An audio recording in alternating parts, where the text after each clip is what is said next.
Salut les barracudas. Est-ce que vous aimez les choses sucrées? Oui. Est-ce que vous aimez les bonbons? Oui. Les bonbons. Plus sérieusement, à vrai dire, moi j'ai un rapport un petit peu particulier avec eux. Oui, salut. J'aime ça, mais je préfère les choses plus salées.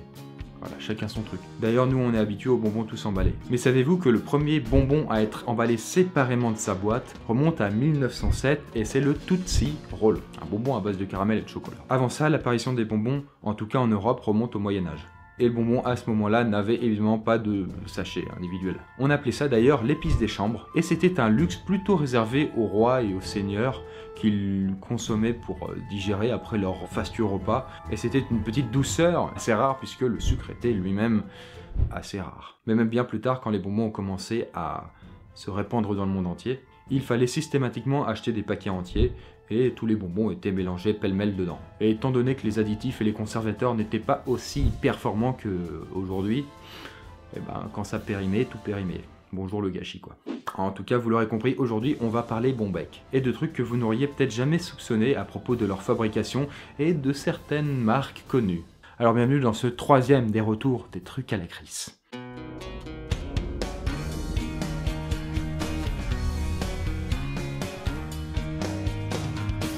Pour ce premier truc, on va découvrir ou redécouvrir une confiserie qu'on a tous vue dans les fêtes foraines. J'ai nommé bien sûr la barbe à papa. Mais combien d'entre vous se sont interrogés sur son histoire? Peut-être pas grand monde, c'est pour ça qu'on va corriger ça.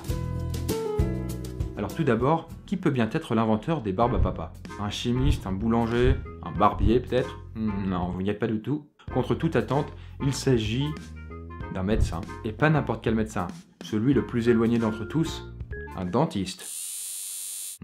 Et oui, nous devons cette invention au docteur William Morrison, un Américain, qui s'était mis à l'époque en collaboration avec le confiseur John C. Wharton.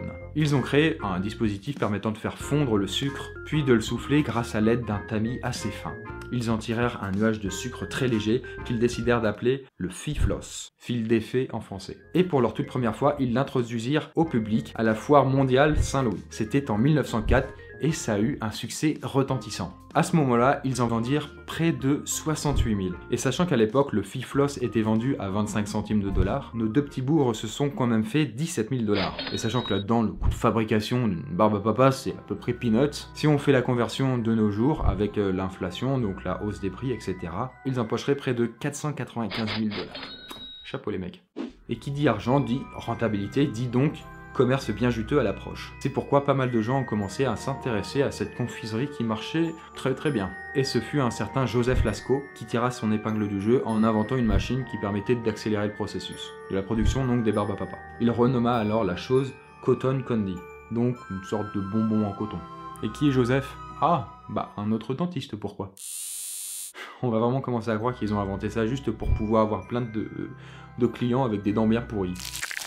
Quoique si on regarde en détail la composition de la barbe à papa, qu'on nomme d'ailleurs fil de fée en Australie, et encore mieux, cheveux de vieille dame en Grèce, quand même sympa, ça donne envie de bouffer le truc. Sa composition n'est pas si nocive, 2 cuillères à soupe de sucre et 80% d'air, pour un total de 96 calories et de 0 matière grasse. Voilà, ça c'est pour les aficionados du régime. Mais toutes les compositions des bonbons ne sont pas aussi light que notre célèbre barbe à papa, hein. Si on remonte ces quelques dernières années. Vous pensez que je vais parler de la gélatine de porc qu'on retrouve dans beaucoup d'entre eux et qui donne de l'urticaire aux végétariens? Ou de nanoparticules cancérigènes et des nombreux additifs qu'on peut trouver à l'intérieur? Non, ça serait bien trop simple. Nous, on va parler de choses un peu moins, un peu plus... Bref, saviez-vous que la plupart de nos bonbons contiennent des glandes anales de castor? Et oui, ce sont donc les glandes sexuelles du castor, hein, qui sont donc pas situées près de la tête, mais de l'anus, hein, donc on l'aura compris. Mais plus exactement, le nom de cette chose, c'est le castoreum qu'elles contiennent et qui est notamment utilisé dans les bonbons aux framboises. Histoire de, comment dire, rehausser leur saveur en tant qu'arôme naturel, n'est-ce pas? Oui, c'est vraiment appelé tel quel. Bon, une fois que tout ça a été dit, je n'ai qu'une chose à dire, tout est bon dans le castor. Mais vous savez aussi ce qu'on aime dans les bonbons? Bah évidemment, c'est leur petit arrière-goût d'insecte. Oui, vous savez, quand on regarde au dos du paquet des bonbons. En général, on trouve les codes composés des lettres en majuscules, suivis de 3 chiffres. Et bien parfois, on trouve le code E120, aussi appelé acide carminique, et qui est extrait d'insectes. Voilà, c'est ces petites bestioles. Elles sont tout à fait adorables. Bah ça tombe bien puisqu'on en écrase par millions pour obtenir notre fameux colorant rouge. Bingo. Oui, les bonbons. Pour ce troisième truc, allez, on est fou, on va faire un petit tour du monde des bonbons. C'est vrai que nous, on est plutôt classique en France, avec nos œufs au plat et nos crocos. Quoique, on peut quand même y trouver les Jelly Beans. Vous savez, ça s'inspire des célèbres bonbons de la saga Harry Potter. Les bonbons de Bertie Crochu. Et donc, à chaque bonbon qu'on mange, on a un parfum mystère dedans. Y compris des trucs très exotiques comme le goût vomi. Ça a marché chez les sorciers, pourquoi pas chez les moldus. Et les Jelly Beans sont répartis en deux groupes. Les gentils et les méchants. Et pour les seconds, entre nous, faut quand même avoir l'estomac bien attaché. Dans les gentils, on va trouver des goûts comme le popcorn, le citron. Par contre, dans la catégorie méchant, il y a le risque de se retrouver avec une délicate odeur de vomi, hashtag Harry Potter, d'œufs pourris, ou crotte de nez aussi, voilà bon, ou de gazon. À travers le monde, on trouve aussi d'autres bizarreries comme la sucette de Tabasco, ou les fameuses Squirrel Poops, qui se traduiraient donc par pépites de caca d'écureuil. Je veux pas savoir ce qu'il y a dedans. Et tout ça, ça n'arrive pas à la cheville d'un certain pays. Vous aurez peut-être deviné lequel dont il s'agit. Oui, le Japon. Par exemple, est-ce que vous avez déjà mangé un bonbon dans la cuvette des toilettes? C'est tout à fait possible avec le Moko Moko Mokolette. Ou en français, mais c'est quand même moins classe, les toilettes moussantes. Alors bon, je vous rassure, vous n'allez pas véritablement plonger votre tête dans les chiottes, avec éventuellement les restes du dernier utilisateur qui serait passé par là. Mais il s'agit en fait d'un jouet de toilette miniature, comme un jouet Kinder quoi, sauf que dedans vous allez ajouter de la poudre chimique et de l'eau. Et voilà, sortez vos pailles et dégustez. Ça a l'air appétissant, hein. Bon, pour ce quatrième truc, il faut quand même que je vous parle d'une sérendipité. Comment ça veut dire quoi? Eh bien, en gros, une sérendipité, c'est une découverte ou une invention qui a été trouvée de manière totalement inattendue. Par exemple, voyez le micro-ondes, les post-it, le Viagra, par exemple.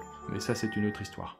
Eh bien, pour en revenir à nos bonbons, c'est une friandise de la ville de Cambrai, dans le nord de la France, qui a été réalisée par hasard. C'est peut-être d'ailleurs pour ça qu'elle porte le nom de Bêtises de Cambrai. Et pour vous raconter donc l'histoire qui date de 1830, c'est une petite famille qui oblige leur fils à créer des bonbons pour ensuite les revendre, et ensuite rafler le pognon sans lui en donner un centime. Bon, un petit peu le beau-frère à Cendrillon quoi, de la bonne sous-traitance en bonne et due forme. Et un beau jour, le gamin se plante dans la formule de l'un de ses bonbons. Ni vu ni connu, il rajoute d'autres ingrédients, et puis hop, ça part en magasin. Et alors que de base, les bonbons de cette famille ne marchaient pas spécialement, eh bien pour la première fois depuis le début des ventes, étrangement, les clients reviennent en masse pour redemander de ces bonbons très savoureux. Et c'est ainsi que le gamin, Émile Affechin, officialise plus tard sa création, les Bêtises de Cambrai. Il s'agit d'un berlingot aromatisé à la menthe et strié de caramel. Mais là-dedans, l'histoire n'est pas très claire puisqu'il existe aussi une autre version de la chose, et apparemment ce serait une entreprise du nom de Despinoy, selon laquelle ce serait elle la véritable inventrice de ces bonbons, et qui serait donc née des suites des erreurs d'un employé. Tout ça s'est terminé devant la justice, et le juge, ne sachant pas trop vraiment comment trancher, eh bien, il a nommé Affechin comme le véritable inventeur, et Despinoy comme le véritable créateur. Voilà. Tout ça est parfaitement clair donc. Et enfin, pour terminer, comment parler des bonbons sans parler de Haribo? Bon, cette grande entreprise de confiserie allemande n'est plus à présenter, mais elle garde quand même quelques anecdotes dans ses placards. Pour cause, c'est une société quand même très familiale, elle n'a jamais ouvert son capital ni ses idées, et tout vient de la maison, même le fameux slogan. Voilà, c'est cadeau, vous l'avez dans la tête. Alors c'est pas un placement de produit, mais bon, j'avais envie de le placer, je suis un mec comme ça moi. Eh bien ce slogan, c'est le fils du créateur lui-même qui l'a inventé. Le fils qui d'ailleurs a repris la société après son père, et accessoirement c'est 240 millions d'euros de chiffre d'affaires, réalisé rien qu'en 2015. Et voilà pour l'info économique, et Haribo détient quand même un tiers du marché français, des bonbons. Et une grande partie du succès de Haribo provient de la fameuse fraise Tagada. Mais alors d'où leur est venue cette idée? Je vous donne un indice, hop, voilà super. C'est bien la France, oui, oui, oui. C'est le créateur de Haribo France qui a créé cette petite sucrerie rouge. D'ailleurs, je vous laisse deviner d'où vient le rouge de ces bonbons. Voilà, E120, Cochenil, voilà. Merci, ça donne faim. Bonjour les enfants. Et vous étiez-vous déjà demandé pourquoi Tagada? L'inventeur de cette fraise était en grosse galère avant de présenter son projet devant la maison mère parce que il ne lui trouvait pas de nom. Alors, il était allé se changer les idées à un spectacle parisien. Et là, qu'est-ce qu'il entend? Les artistes qui sont en train de chantonner. Et hop la boum, prospère. Voilà, c'est la révélation, son bonbon s'appellera donc Tagada.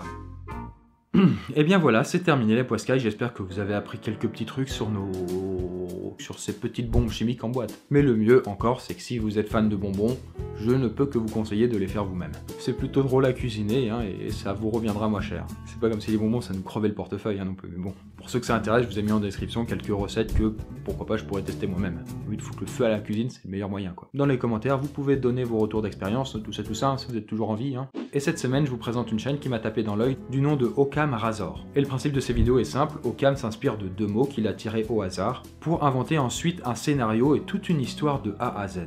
Exemple, ballon, cinéma. Et ça peut être un scénario pour un film, un concept de jeu vidéo, de la BD, des romans et bien d'autres choses. Bref, c'est ultra varié, l'animation est vraiment très léchée. Je ne peux que vous conseiller d'aller faire un petit tour si vous aimez les trucs qui font travailler l'imagination.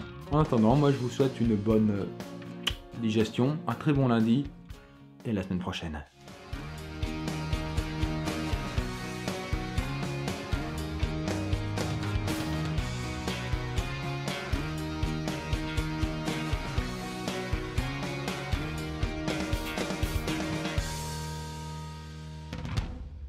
J'aime les bonbons. Avec la... Non, j'ai encore des saloperies.